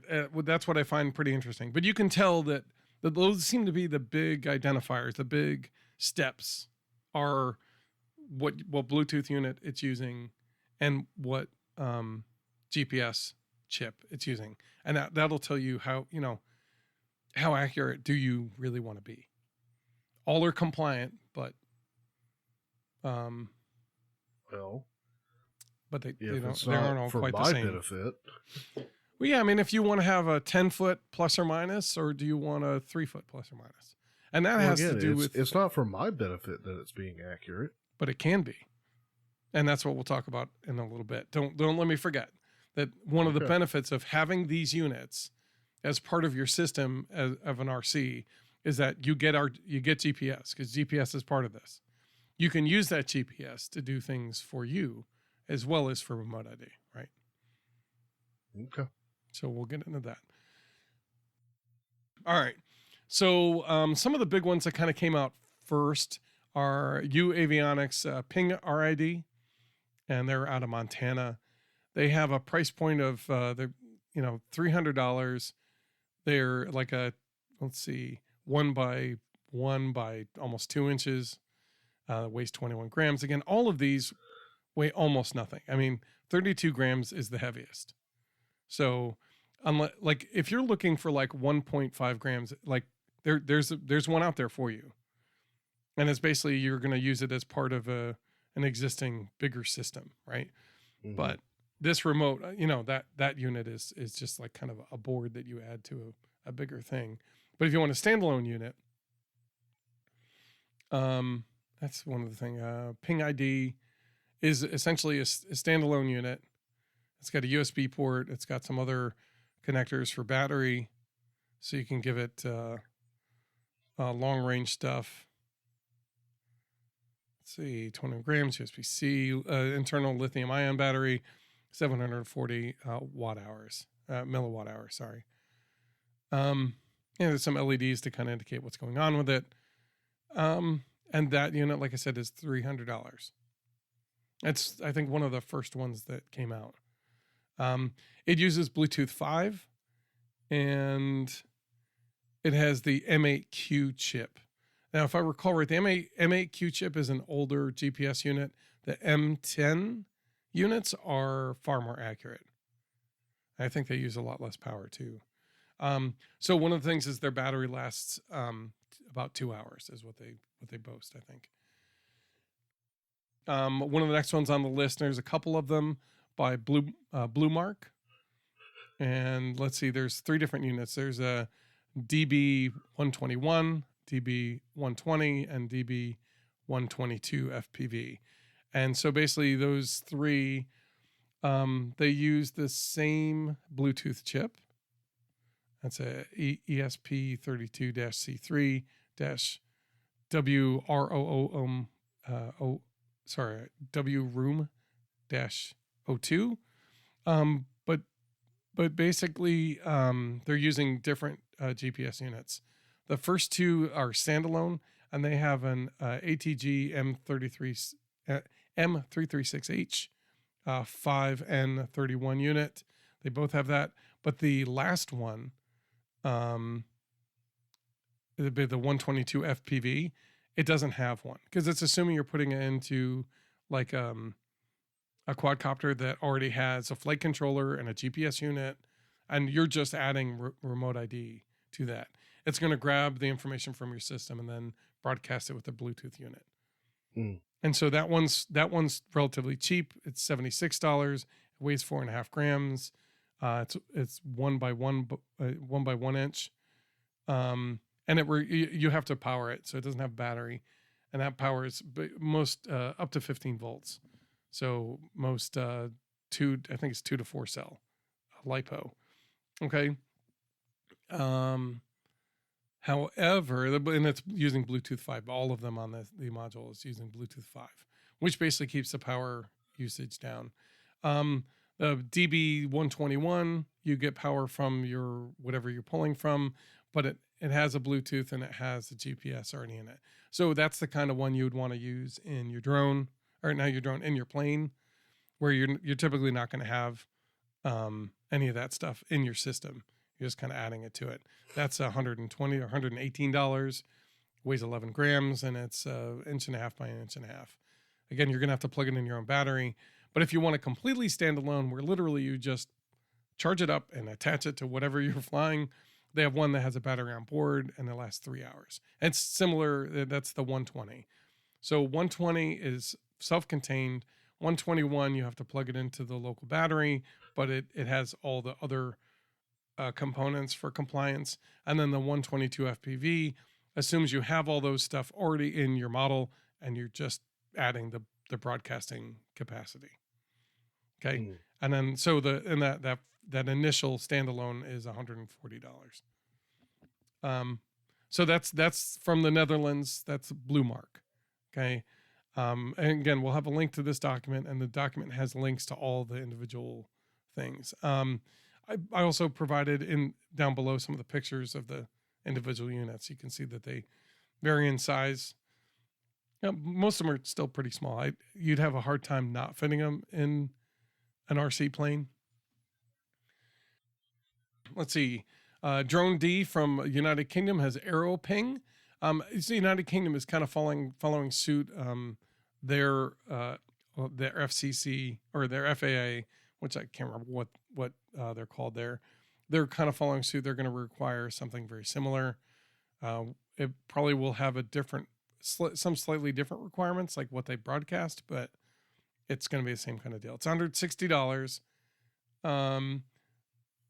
They don't really have a lot of information on it. It's pretty preliminary. They're going to use Bluetooth 5, and they're going to use the ESP32-C3. Instead of the WROOM, it'll be the Mini-1U Bluetooth unit, but it'll produce Bluetooth 5. There's no information on the GPS unit, but at $160, I imagine it's going to be like an M8 unit. And then you get to a couple Czech Republic guys. Drone Tag has two versions. They have a beacon, and they have a basic. So actually, they have a series of them. There's basically 4 different ones. There's a basic solution, which is $90. It comes with the GPS and the Bluetooth unit. It needs to be powered from your battery, and that's from 2 to 4 cells. It has 3 grams with the antenna, and it uses Bluetooth 5.1, so a little bit more efficient. There's DR1. It's being manufactured again in Czech Republic. It's by Drone Tag. I just lost the thing. Hold on a second. I clicked on the button. That also is basically one that's going to go into your DR1 is going to go into a drone, you use the drone GPS, and it has a Bluetooth chip and a B412. The basic solution and DR1 have it, and it uses Bluetooth 5.1. Again, powering from the board or powering from the plane itself. That one's only $50. That's the cheapest one by far, but you're using the GPS unit that's already in the model. Okay. So if you want it to be more standalone, it'll be $90. And then if you want to be far more accurate, again, that one's using the basic solution uses the M10Q GPS unit, so the really accurate one. But if you want to get crazy, let's see, the Drone Tag Mini has an 8 to 16 hour battery. And so it's a pretty big battery. It weighs 32 grams. It's one of the heaviest. It costs $300, and it's a 2 by 1.5 inch pieces. So it's kind of big. And it uses M8 migrating to MIA M10Q. So they're using a better GPS using Bluetooth 5.1 on that. And then there's another one that's kind of a mid-ground called a Beacon. And it uses the same Bluetooth unit. It uses the same GPS unit. I think it's same battery life. It's just a smaller footprint. 16 grams, and it's $215. So my thought, I don't know what the difference between the Mini and the Beacon is. It seems like the Beacon is probably your better bet of the two. But again, that's the $300, $200 price range, pretty high. They're using very accurate GPSs and the latest Bluetooth. So it's going to use very little energy, which is why it gets 8 to 16 hours. So that's the stuff out of the Czech Republic from Drone Tag. There's a Zephyr Systems DB120 from the USA. It doesn't really say where. It's basically a reseller of the Blue Mark stuff.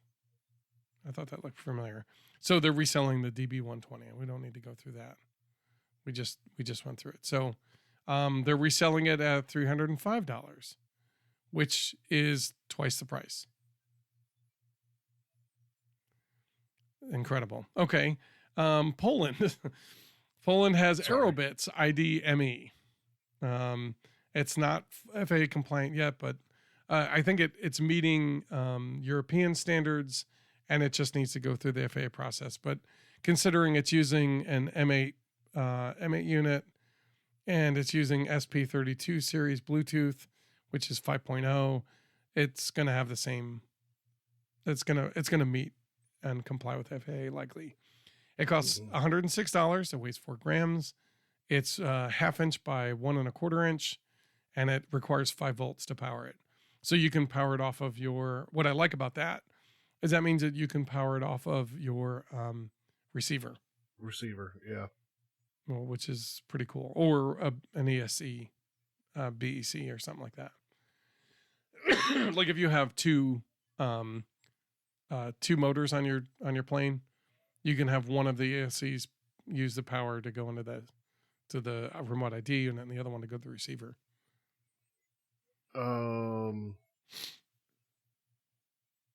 No, that both ESCs still have to go to the receiver. Well, the signal wire, the one signal wire does. And the ground. Oh yeah, okay, fair enough. I mean, yeah, if you wanted to bust that signal wire loose. But yeah. Okay. Futaba, and again, I'll think about it now. All the manufacturers that produce ready-to-fly planes have to produce stuff. So you have Futaba is in the mix with FRID-1, where it's a remote ID unit, and it looks like basically a little board with a power jumper, and it looks really pretty small, pretty slick. If you can see, it's $126. There's a picture of it there for Joe to kind of see. I'm looking for it. Yeah, it's the kind of brown and white package with a little black piece of the power lead off of it. Wow, I went right past it. Yeah, Okay. I know, right? It's right there. Pardon me. It weighs 9 grams, so it's not the lightest, but it's also not just like a chipboard you throw in there. It requires 5 to 8.5 volt or 8.4 volts, so you can put a a 2S LiPo or power directly from your board. Actually, I think it says half a volt, but I think might be a mistype. The board is like 1 by 3/4 of an inch, so it's small. They don't have information on kind of what kind of chip they're putting in it, and that's because it's heat shrink they got shrink wrap on the thing, so you can't really see what's in it. But it's FAA compliant, and they're just kind of waiting for official publication. And the Futaba's from Japan. There's a last couple here. B1 Remote ID Beacon. It's from Indiana. It's $265. It's a 2-inch, almost 3-inch by 1-inch. It has a battery on board that lasts 6 hours. It has a layered BL654. It looks like it's almost a reseller of the Drone Tag beacon from the Czech Republic. And it uses Bluetooth 5. And if it is, it's a markup of about $50. I'm looking to see the weight. It looks like it's twice the weight. So maybe something else. They might have put a bigger battery. I don't know. Or something. But it's very similar. Let's see. Sky ID. We'll talk about Sky ID in a second. Easy ID. Easy ID is from our friends at Flight Test. I don't know if they're our friends, but they're our friends at Flight Test. They have, let's see. I just blew past. I keep clicking on buttons and I lose track of it. Let's see. It's $109. It weighs 10 grams, so it's really small. It's effectively a little bit more than a board. It requires 2S to 8S. So you provide the power. It's assuming that basically you have a battery, using the balance lead to power this. It uses the FRS 2849 Bluetooth chip. And it is going to use an M8Q, a SAM M8Q GPS chip. And it's a Bluetooth 5.0. And honestly, when you're looking at like the costs of these things, they're probably the closest to like bare cost versus markup cost. Not markup cost, but the final cost, retail cost. Yeah, I think their cost is going to be like $21 plus for the core pieces that go in, and they're selling it for $109. Like most of them are way above that. Like the Blue Mark stuff, their components cost $5 and they're charging $140 or $120, you know, like it's significant. So, okay, that's Easy ID.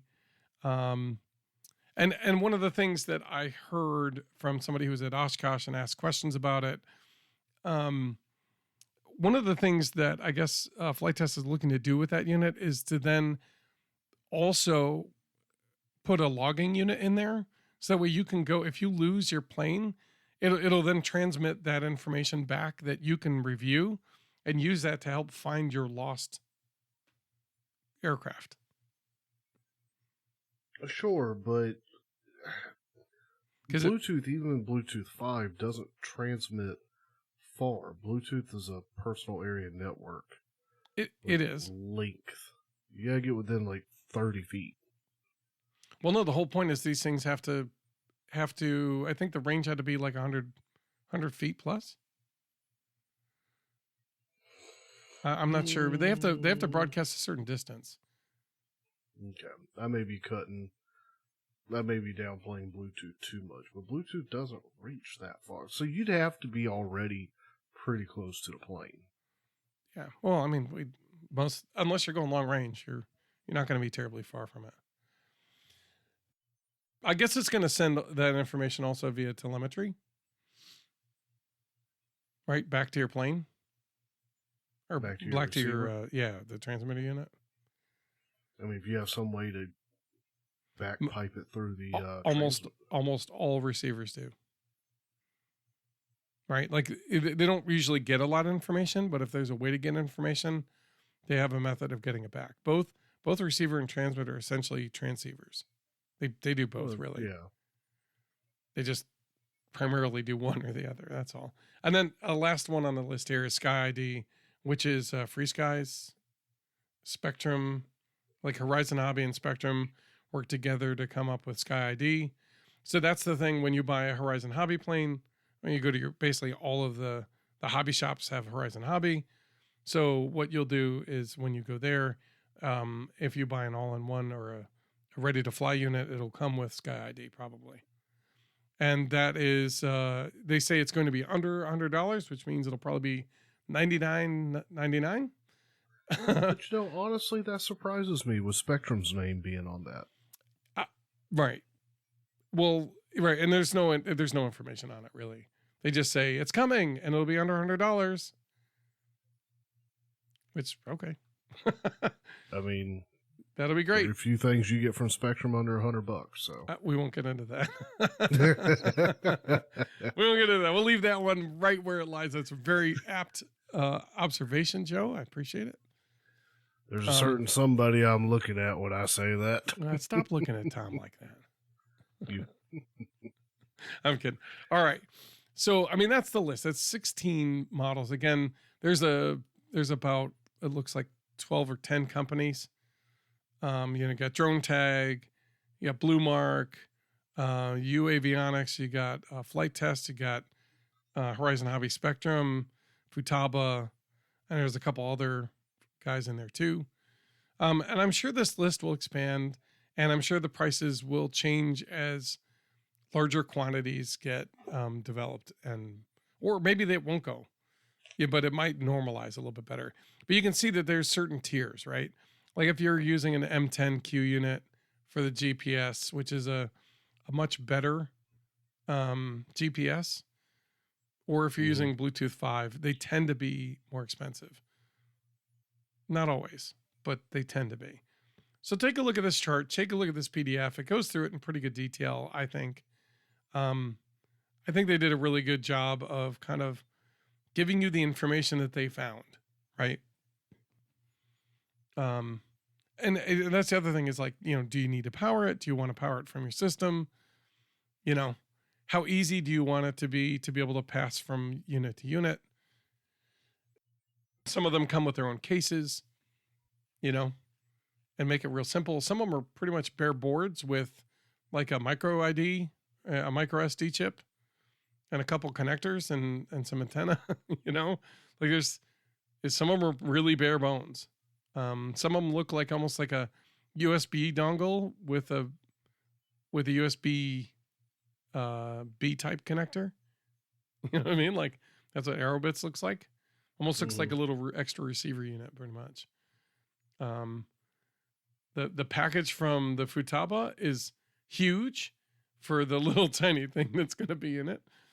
The box is like 100 times the size of the unit. Flight Tests is pretty much like a GPS unit on one side of the board and a processor on the other. It's, with a little Bluetooth antenna thing kind of built in.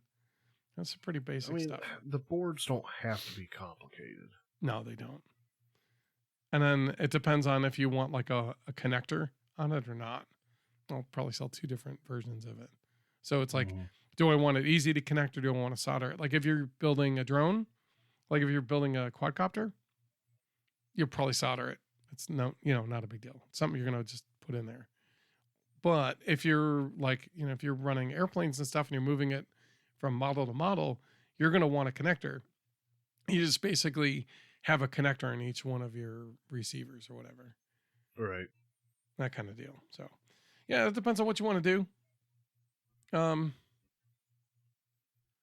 They basically, a lot of them tout that it'll be, up and running. And so the FTEZ ID, let's see, it's been tested to an unobstructed area transmitting a distance of 1,500 feet. So I think that's 1,500 feet is the transmitting distance. It's indicating it's an unobstructed distance, but okay. And they said that that's what it's been tested to, and they say that the GPS unit connects between 53 from a cold start and 20 from a warm. So if things are already kind of running, resetting, basically doing a soft reset will only take 20 seconds to connect. So that way, it's their goal. It seems like, and I'm sure that's with most of these guys here. Their goal is to keep you, keep you. They don't want to have you have to wait, to connect to GPS to be able to start doing this stuff. Basically, as fast as it takes you to kind of plug things in and get ready, is about as fast as it should take to connect to GPS. Shouldn't take longer. Yeah, let's see, B1 remote ID beacon from Pierce Aerospace. I don't know if that was even on the list. That's $265. That has a range of 2+ kilometers and a 6-hour runtime.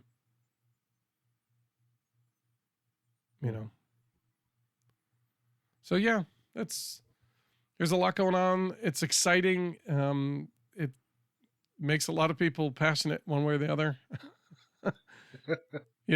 The good news is for hobbyists, think about it like put the budget you set aside for one of your planes. Next plane you buy, just buy a remote ID unit. Yeah, there's that. As much as, I wish we wouldn't have to. But yeah, take a look at the PDF. It'll kind of show you what to expect, at least for now, and know that it'll probably change dramatically over the next couple of years. As some of this technology matures, as some of the requirements and some of the vision that FAA has kind of comes to maturity. Mm-hmm. Yeah, they've got a plan. This first version isn't their plan. This is just what it needs to be. I think that's my opinion on it. But, oh, no doubt. I don't know. What do you make of it? No doubt. Huh? What do you make of it, Joe? I haven't been keeping up with it enough. I mean, I think eventually a lot of airspace is going to get locked out. Unfortunately. Mm-hmm. That said, there's a lot of airspace that's still available. I think my initial thought right now, just as I'm sitting here thinking, having been put on the spot, I think airspaces are going to be. I think there's going to be another classification of airspace that is for commercial use that is not. That's not like passenger flying, and I say that to mean for retail use, specifically like with the Amazon drones. I think Walmart would love to get into that. Oh, they all claim to. I don't know how viable it really is. I mean, if it was viable, it'd already be they'd be happening. It'd be done. Well, it'll be more viable as the technology improves. There's battery technology that's making leaps and bounds. Theoretically, in the process. I see them, and every day I go, boy, I wish they would come to the RC market. Right. So it'd be nice to be able to fly my plane for more than 10 minutes. We'll just have to see. But what I could see happening, maybe not. Don't quote me on this, but what I could potentially see is population areas having its own designation as airspace, and no hobby flying in population areas. So you got a small town, even if there's no proper airspace over it, it'll have a classification over it. That's where I see potentially going. And that's just one spot. Yeah. One idea. Yeah, I don't know. People that get paid way more than us to come up with things. Yeah, to figure these things out. Yeah, absolutely. But yeah, I'm not really sure. I'm just not really sure what I don't know where all this is going or where it's coming from, but I will be part of it one way or the other, or we'll abandon ship. I hope that's not the case. Oh, bumped my mic. I don't know. I'd have to actually sit and think and look into how all this has progressed and all to really have an opinion on and to give my 2 cents on where I think it's coming from and where I think it's going. And honestly, remote idea just hasn't really been on my radar a whole lot. Right. So I hadn't spent too much time thinking on that front. I'm going to have to now. Yeah. I mean, if you want to be compliant, and that's, and this is a discussion on what's available. As you have, we're looking at a month or so to if you are looking to comply, this is, at least the systems are available now to be able to do it. Where, I mean, you asked about 3 months ago, there was nothing, or there's very little, so it's nice to see that at least there are options. As everybody who's on this list and then some, I'm sure, are, if they haven't got the FAA approval, they're looking to get it quickly. Mm-hmm. But yeah, I don't know. It'll be quite,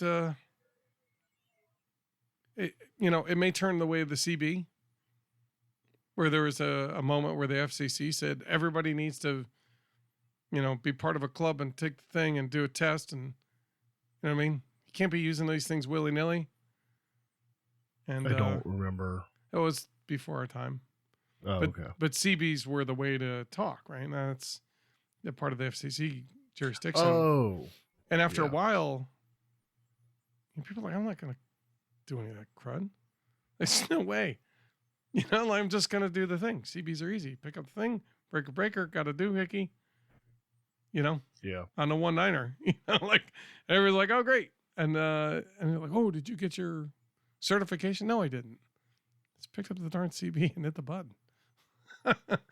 and so because of the mass non-compliance, I mean, those rules aren't in place today for that reason. I'm not saying one way or the other. I'm just saying that I'm really interested to see where this goes. Yeah. And how it gets handled. What I worry about is that there's one or two poor souls who are going to have their lives destroyed because somebody wants to make an example. That's all. And that can and has happened. It has. That's not what I want to have happen to anybody here or anybody in this hobby for sure. So, well, I think, we've wasted a perfectly good set a couple hours here. Okay. Like, careful with that line there, bud. Yeah. No, I'm not talking about the hobby. No, I love the hobby. No. We're good. I think those people are still out there. That's fine. Okay. That was a Car Talk reference. I just don't want their lawyers coming after us. Oh, if they come after us, we've made it big. I'd be impressed. Anyway, it definitely is a nod to Car Talk. They're an amazing show. If you haven't heard it, go listen to an old archive, just one. You can't listen to just one. No, you can't, but you can try. So, all right. Well, look, I see a couple things here. You've got some links down here in the notes. What's one of them is just the top one is our YouTube channel, and some of these are some of the old videos from the Easy. I'll be adjusting that. I do have a link up at the top of this this table for remote ID. I'll make sure to provide that, and that has a whole slew of links. So yeah, and then there's some of the servo videos. Again, I thought we were talking about servos today. So, well, I was, and then I thought I knew you were going to talk about this, and I thought there was more to talk about. So, well, I ultimately I hope that this helps people understand. I guess the variety and breadth that are available. That's not as simple as, well, you just pick one. They're all pretty much the same. Like, no, they're not. They're different in price. They're different in capacity. They're different need from your model, so, pick the one that you're most comfortable, like you think it'll fit best into what you're going to do, and use that. Or, make your choice. Plant your flag on that hill you're going to die from. Kind of deal. I don't know. But either way, if you want to comply, there's 16 options as it currently stands and growing. And again, they run from the cost of a cheap transmitter to the cost of a ready to fly model, which isn't awful, but it's certainly not the $40 we were suggested by the FAA. Like, oh, it'll be like this. And, part of it is, there has been a significant increase in electronics cost to a degree. But again, when you look at the 1/6 of the cost might be the electronics. I have a hard time buying all that, but yeah, whatever. It's what it is. So we'll see what it all is when it gets here. Hopefully that information was helpful. If you have any information you'd like to share, you can reach out to us on our Discord. We'll have a link in the show notes. Come and visit us. We're constantly doing stuff. There's people always talking about things related to the hobby. It's a perfect place to just kind of get your feet wet, get some knowledge, and make some friends. Well, speaking of being constantly busy, but something that we haven't done that we need to put together sometime, we need to get the build parties going again. Oh, yeah. We hadn't. We did the one last month. One of those. Yeah, we did. Did we do one last month? Yeah, it was around the 4th of July. So I'll set up one for this coming month, and we'll set up one for the next couple months. So that's a promise from me to you. Sounds good. I guess that's about it. I know we didn't talk about servos more this time, so we'll loop back on that next time. Yep. And then the offer is still out there for anybody who thinks they want to do a history segment on an airplane. Or if you'd like us to cover a plane specifically, let us know. Yeah, if you have a specific request, or if you want to write up your own notes. And I don't think Matthew and I are against using audio. If somebody wants to come on or just record a history segment, we'd be happy to work with them on that. Yeah, sounds good. Between episodes, and just reach out to us, let us know. How would they do that, Joe? Where would they send it? I don't know. aviationrcnoob@gmail.com. My mind legit blanks. I'm sitting here looking at the clock thinking, man, I am sweating in this man cave right now. Oh my God. Well, how about this? Why don't I do the proper outroll? Yeah, why don't you bring us out, Joe? I think I've had about enough of this today. And I appreciate everybody for tuning in. Joe, why don't you bring us out? Yeah, because once I get into the roll of it, it'll all come back to me. All right, let it roll.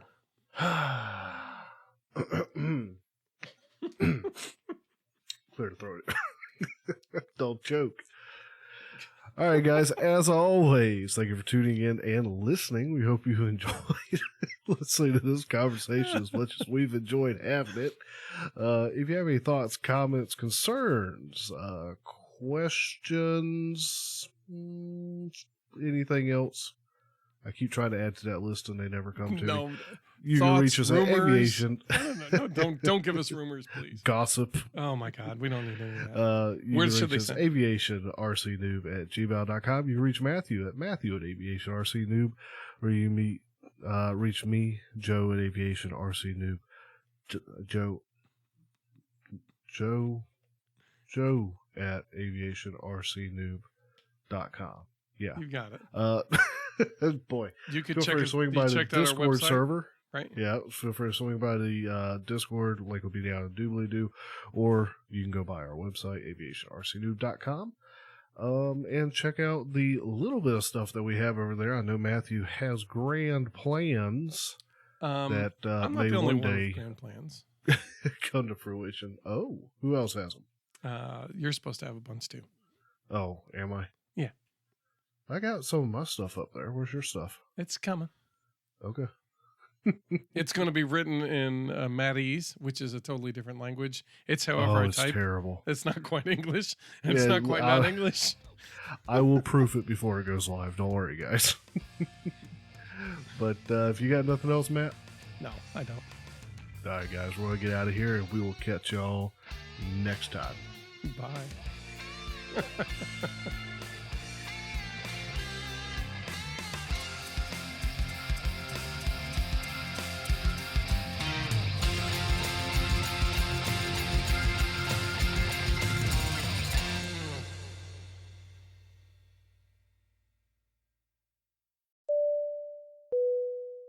Recording. Now recording. Thank you, Craig.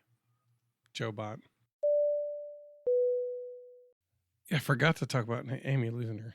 I lost Amy's plane in the weeds there. The Wonder Woman New Wonder? Yep. What'd you do that for?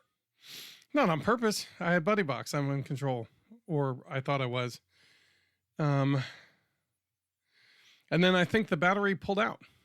I had to yoink it hard to avoid hitting the beans at full tilt. She just wanted to roll the plane over, nose it into the beans, and go, oh no, I can't do anything. And I'm like, Jesus, please stop doing that. What are you doing? She'd roll it to the left a little bit. So it's kind of horizontal, like vertical, right? And then she would go, oh no, I better correct it by turning it over even faster. And then pulling back on the stick. Well, no, and I'd be like, Jesus, you're not doing anything about this. Like, oh crap. Meanwhile, it's inverted and heading straight, turning to nose down. She's not doing anything about it. I'm like, well, you gotta fix that. A little bit more left. No, the other right. And it's just I'm like, you're inverted. Up's expensive. Exactly. And I basically had to catch it every time it was inverted and heading straight for the beans. So I'd catch it at the last minute, yoink, on the elevator, roll it quick and turn it. And I'd saved it every single time. But that last time, she just kept going out and out. I'm like, Jesus, it's way too far out there. Like, no, you gotta bring it back. And then I think the battery dislodged and it shifted. So then it was tail heavy and it was harder to control. And then I had to, and then started going straight to the beans again. And I yoinked real hard because there was no other way to save it but to do that. And I saved it, but I think I dislodged the battery because then the motor cut out and I had no control. I just and it was way out at the stanchion again. And we had an okay line, but I mean, it was in the beans and it was under the canopy and there was no, and if the battery's not connected, guess what? You don't get beeping.